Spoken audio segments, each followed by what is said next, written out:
if you take your credit card and you go shopping and you run up a large credit card debt, you're running a trade deficit with all those shops. Now, it would be pretty strange if you then blamed all the shop owners for having sold you all those things. You're ripping me off, you're ripping me off, you're ripping me off, I'm running a trade deficit. That is the level of understanding of the President of the United States. The trade deficit does not represent at all trade policies.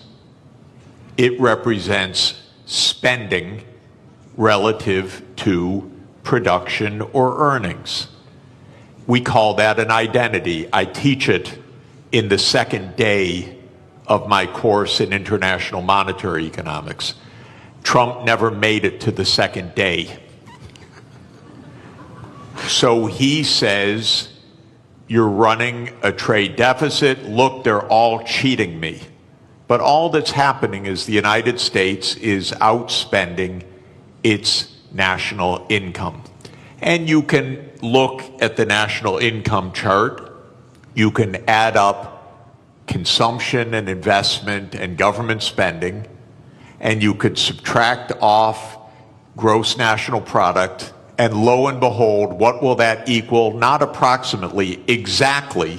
That will equal the current account deficit, which is the comprehensive measure of how much you spend on goods and services versus how much you sell in goods and services. So the United States runs a current account deficit because it spends more than it produces. Why does it do that? We have a big credit card in the United States. It's called the national government. The U.S. government spends about $2 trillion a year more than it takes in revenues. What it's doing is making transfers to the American people and to American businesses. It doesn't tax Americans for those transfers because, here's another little fact, because the congressmen that vote on the budget got into office by being paid for their campaigns by rich people who don't like taxes.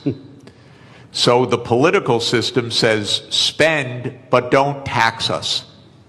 So we run a chronic deficit in the United States. That spending goes out either as transfer payments or goods and services, and that's more than our national income, which is about $30 trillion, and our spending is about $31 trillion. And that's our trade deficit. And for that, Donald Trump blames the world.